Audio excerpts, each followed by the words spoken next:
Assalamualaikum warahmatullahi wabarakatuh. Perkenalkan, nama saya Wedi Sahirul Alim, calon guru penggerak angkatan 10 dari Kabupaten Situbondo.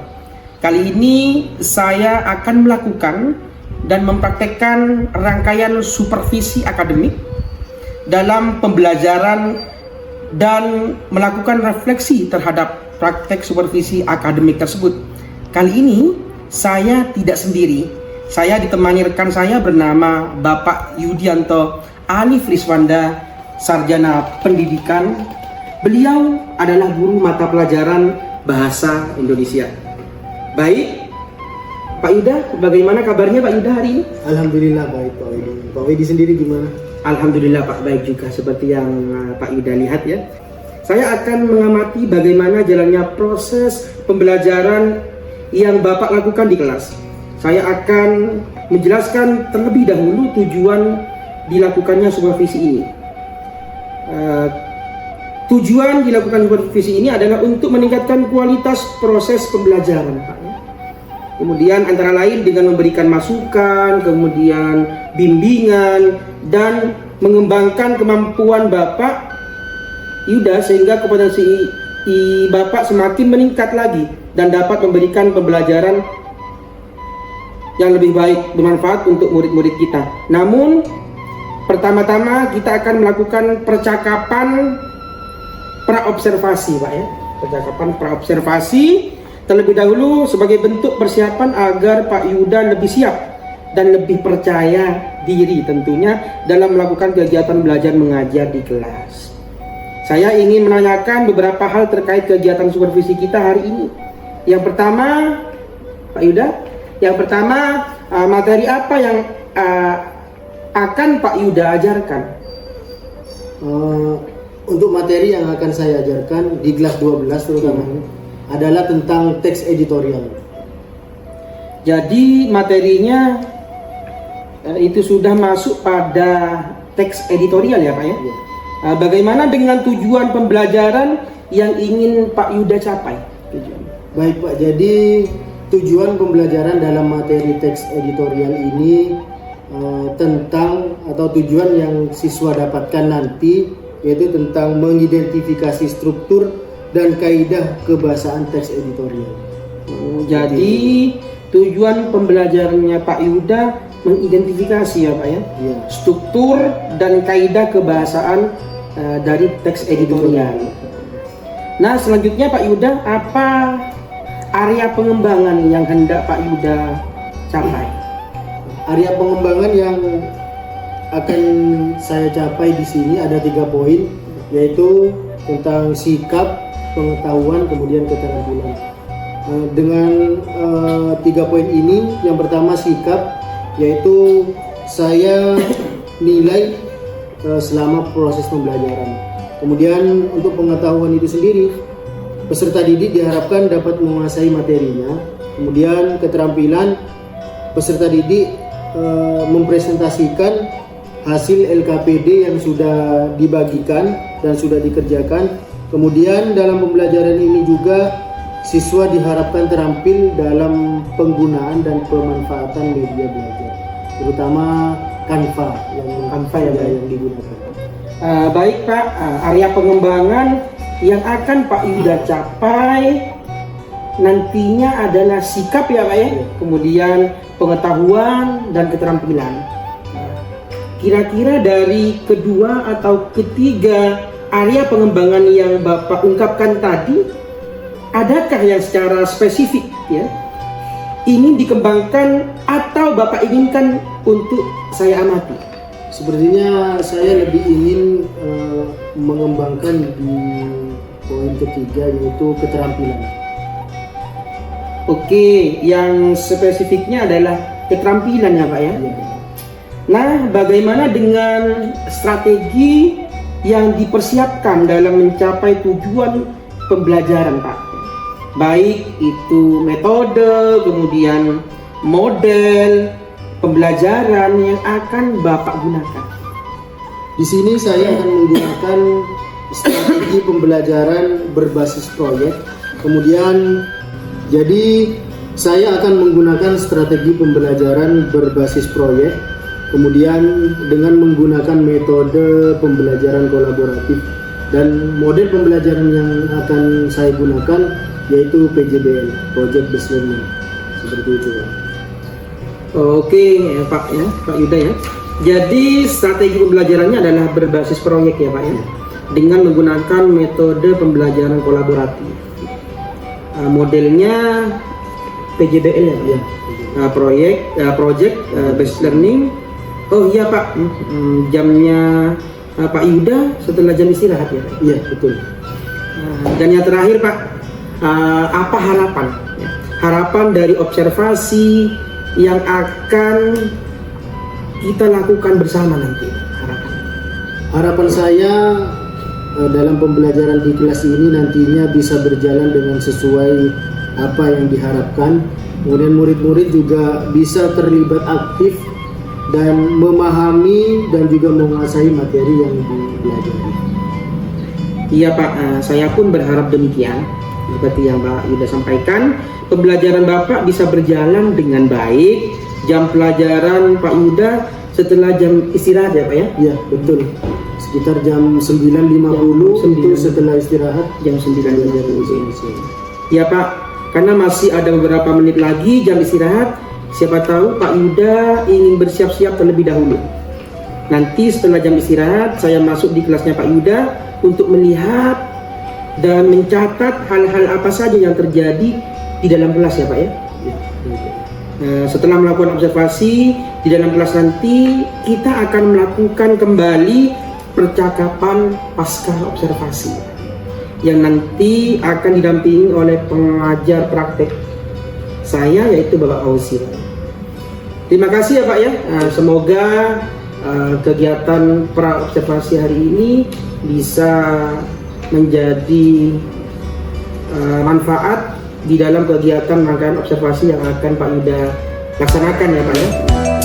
Baik, itulah tadi percakapan pra observasi kami. Terima kasih dan sampai jumpa di kelas untuk pra observasi. Terima kasih Pak Yuda sekali lagi. Ya.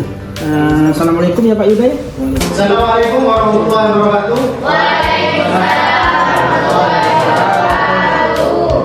Alhamdulillah kita bertemu lagi pada pertemuan kali ini. Sebelum kita mengawali pembelajaran hari ini, alangkah baiknya kita berdoa terlebih dahulu. Silakan ketua kelas untuk memimpin membaca doa. Sebelum dimulai, marilah kita berdoa. Berdoa dimulai. Bismillahirrahmanirrahim. Rabbi zidni ilma warzuqni fahma. Amin ya rabbal alamin. Kemudian ada yang tidak masuk hari ini? Masuk semua ya? Ya, pada pembelajaran hari ini kita akan membahas tentang materi yang lalu kan tentang editorial. Kita masuk ke KD berikutnya. Untuk yang minggu lalu apa kira-kira? Kalian masih ingat? Masih. Membahas tentang mengidentifikasi isi dalam teks editorial dan membedakan fakta dan opini dalam teks editorial. ya, pertama isi yang ada dalam teks editorial, kemudian mengetahui apa perbedaan fakta dan opini. Untuk KD hari ini kita akan menganalisis struktur dan kaidah kebahasaan yang ada di dalam teks editorial. Sebelumnya saya akan membacakan tujuan pembelajaran pada pertemuan kali ini. Yang pertama, menemukan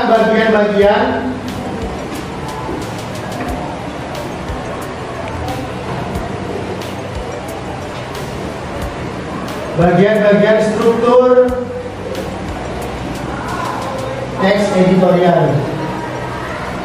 Kemudian yang kedua, apa tadi? Setelah struktur, Kebahasaan. ya, kaidah kebahasaannya.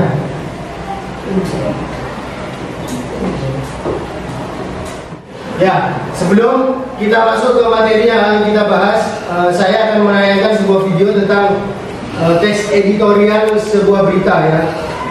Kita menyimak sama-sama.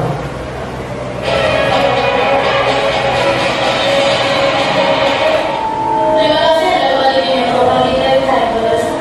Serukan kasus kematian satu keluarga di Bogor Siang.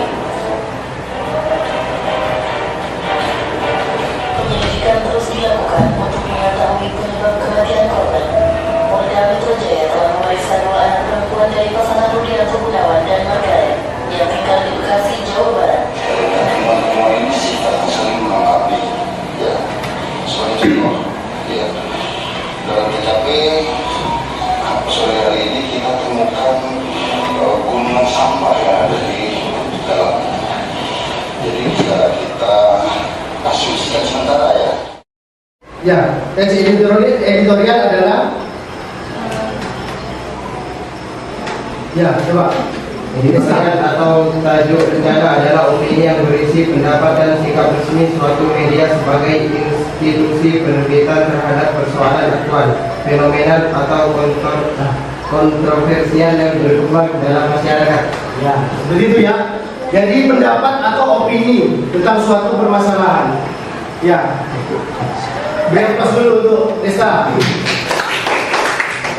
Kemudian ada informasi yang disampaikan dalam sebuah teks editorial. Yang pertama, jenis teks editorial apa saja? Informatif, editorial. Ada berapa? Ada 3 ya. Kemudian setelah itu ada tipe teks editorial. Yang pertama, Penjelasan atau menarasikan. kemudian Kritis, persuasi atau menunjuk. kemudian yang C, persuasi atau membujuk, mengajak. Nah, di situ di berita itu yang disampaikan informasinya adalah mengajak. Kemudian D, ujian-ujian. Nah, yang terakhir, informasi dalam sebuah teks editorial adalah menyampaikan Fakta dan opini. fakta dan opini. Bisa dijelaskan? Di sini fakta adalah perihal atau kejadian atau peristiwa yang disampaikan bersifat nyata. Nah, setelah kalian sudah tahu apa arti dari teks editorial, tentu setelah melihat tayangan tadi, strukturnya apa saja? Nah, si presenter tadi awalnya menyampaikan tesis. Apa tesis? Pengenalan peristiwa atau isu yang sedang diberitakan atau disampaikan. Nah, pertama apa? Dari strukturnya tadi tesis ya. Satu. Atau Pengenalan isu. ya, pengenalan isu. Kemudian yang kedua, setelah tadi dikenalkan isu yang akan disampaikan atau diberitakan, yang kedua, ya beritanya disampaikan tadi ya. Mulai dari apa tadi? Ya intinya bisa juga sebab akibatnya, sebabnya kenapa, akibatnya apa tadi argumennya. Terus yang terakhir, gagasan ulangan. Nah, di dalam berita itu ditegaskan lagi apa yang disampaikan atau apa yang isu yang sedang dibicarakan. Nah, setelah struktur tadi di awal, kembali ke awal, apa yang akan kita bahas hari ini? Kaidah pembahasan awal. Pertama, apa? Menggunakan kalimat retoris. Apa? Kalimat pertanyaan. Pertanyaan yang tidak perlu dijawab. Yang pertama, ya, retoris. Apa? Coba diulangi. Apa itu kalimat retoris? Kalimat pertanyaan yang tidak ditujukan untuk mendapatkan jawaban. Ya, tidak untuk mendapatkan jawaban. Kemudian yang kedua, menggunakan coba kalian jangan sakit. Ya, bisa. Menggunakan kata-kata populer. Ya, kata-kata populer. Kata-kata populer. Kemudian yang ketiga, Menggunakan kata ganti petunjuk. kata ganti Petunjuk. Menunjuk.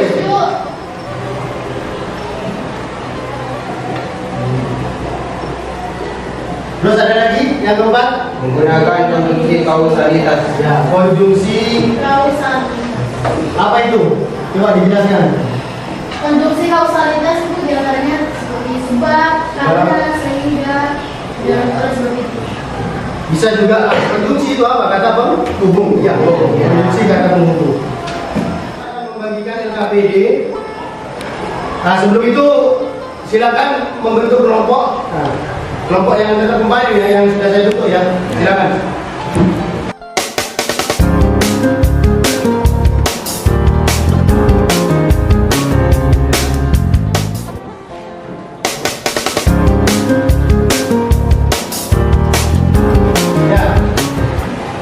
Silakan, di situ ada sebuah berita, itu judulnya pengangguran makin bertambah. Ya, di situ kalian baca terlebih dahulu beritanya. Setelah itu analisis atau cari strukturnya apa saja. Semua tesis tadi kan ada di paragraf berapa? Kalian tulis. Sudah strukturnya ditemukan, kalian cari kaidah bahasannya mulai dari retoris tadi, kata-kata populer, kemudian kata ganti petunjuk dan konjungsi. Itu kalian cari, ditulis kalimatnya. Paham? Ada yang tanyakan? Bisa ya? Bisa. Bapak kasih waktu 30 menit dari sekarang. Silakan. Kemudian setelah selesai nanti presentasi. Oke, silakan.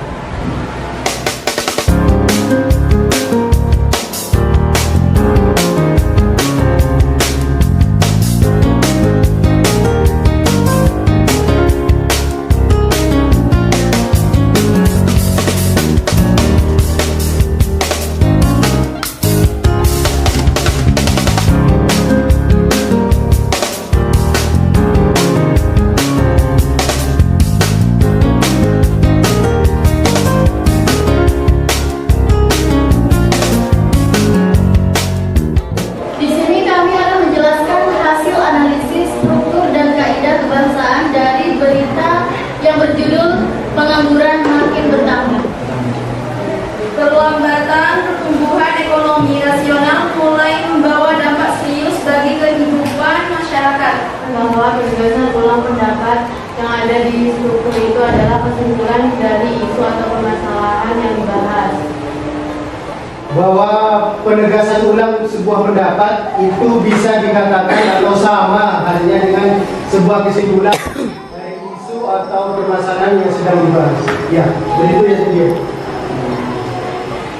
Oke, silakan bisa diakhiri. Itu tadi hasil diskusi kalian tentang LKPD yang sudah saya berikan mengenai bagaimana cara menganalisis struktur dan kaidah kebahasaannya. Ya. Nah, kesimpulan dari pembelajaran hari ini apa yang bisa disimpulkan? Coba salah satu ya. Coba. Kesimpulannya adalah kita dapat mengetahui dan memahami tentang struktur teks editorial dan kaidah kebahasaannya. Ya, jadi struktur ada apa saja tadi? Ada tesis, kemudian kaidah kebahasaan ada 4 ya. Pertama, ada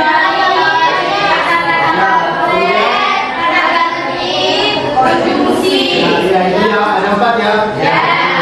Jadi setelah pembelajaran hari ini, jadi kalian sudah tahu bagaimana caranya mencari strukturnya dari berita, kemudian kaidah kebahasannya seperti apa. Sudah paham ya?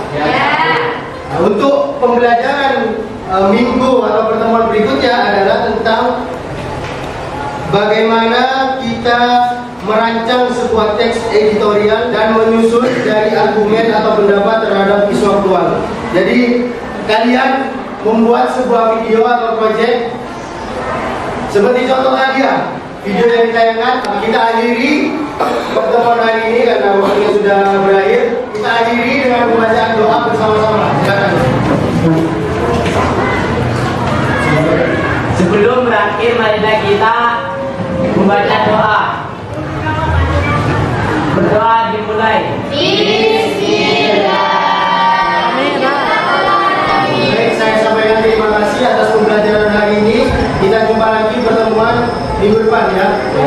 Saya akhiri. Assalamualaikum warahmatullahi wabarakatuh. Waalaikumsalam warahmatullahi wabarakatuh. Assalamualaikum warahmatullahi wabarakatuh. Baik, kali ini kita bertemu kembali di percakapan pasca observasi bersama saya, Wedi Sayyidul Alim, dan Bapak Yudianto Alif Iswanda, serta Bapak pengajar praktik saya, Bapak Fauzi. Bagaimana kabarnya Pak Yuda?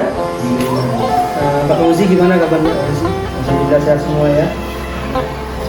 Baik Pak Yuda, kali ini kita akan melaksanakan percakapan pasca observasi. Kemarin sudah ya observasi Pak Yuda ya, dimana kita ketahui bahwa sebelumnya kita sudah melaksanakan kegiatan pra-observasi dan proses observasi di kelas selama 2 jam ya Pak Yuda ya, 2 jam pembelajaran. Bagaimana perasaannya Pak Yuda setelah melaksanakan kegiatan observasi? Alhamdulillah sangat senang dan bersemangat sekali, dan alhamdulillah pembelajaran sudah terlaksana dengan baik. Alhamdulillah, saya pun melihat tadi pembelajaran berjalan dengan baik Pak Yuda ya. Baik, bagaimana menilai sendiri performa dalam kegiatan pembelajaran tadi. Kemudian baik Pak, bagaimana Pak Yuda menilai sendiri performa dalam kegiatan pembelajaran tadi?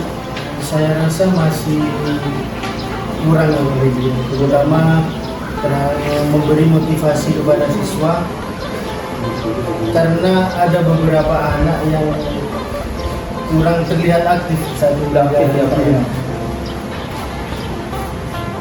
Nah, apa yang membuat Pak Yuda menilai demikian? Sehingga pandangan demikian penilaiannya Pak Yuda? Proses pembelajarannya kurang berjalan dengan sesuai sintaknya, terutama Tak ya Pak Yuda. kemudian ini lagi yang membuat ada kekurangan dalam pembelajaran itu ketika pembentukan kelompok ya, dalam wajan LKPD tadi kan ini kelompok, dan di situ hanya 1 atau 2 anak saja yang aktif ketika presentasi, ketika mengerjakan Dalam satu kelompok? Ya, mungkin juga karena dalam satu kelompok terlihat banyak. Seharusnya kan saya bentuk 4 atau 5 orang saja tadi. Anggotanya? Iya, tadi lebih dari itu. Jadi Itu yang kurang kondusif lah istilahnya. yang mendasarkan itu. Kemudian baik ya Pak ya, boleh saya menyampaikan hasil pengamatan saya? Boleh ya Pak ya? Nah, baik Pak, menurut pengamatan saya, pembelajaran yang dilakukan oleh Pak Yuda tadi sudah sesuai dengan yang diharapkan, di mana tujuan pembelajaran yang Pak Yuda sampaikan saat kegiatan pra-observasi yaitu mengidentifikasi struktur dan kaidah kebahasaan teks editorial ya Pak ya. Nah, kemudian dan area pengembangan yang ingin Bapak kembangkan, 3 aspek yang ada, Pak Yuda mengembangkan keterampilan ya, benar ya. Nah, sudah nampak di pembelajaran tadi, yakni murid-murid dapat mempresentasikan hasil LKPD dan keterampilan dalam penguasaan media dan pelayanan. Kemudian dengan menggunakan strategi berbasis proyek serta model pembelajaran yang kolaboratif, sehingga murid-murid bisa menerima materi dengan baik dan sangat mereka senang dengan model yang seperti itu. Bagaimana pendapat Pak Yuda mendengar hasil dari observasi? Ya, alhamdulillah sekali hasil observasi dari Pak Lodi juga menjadi nilai plus bagi saya untuk tetap terus bersemangat mengajar di dalam kelas. Baik Pak, selanjutnya kira-kira kendala yang menjadi dominan paling besar di dalam kelas Pak Yuda menghadapi pembelajaran tadi Pak? Yaitu tadi ada beberapa anak yang kurang aktif, terlalu banyak anggota di kelompok ya.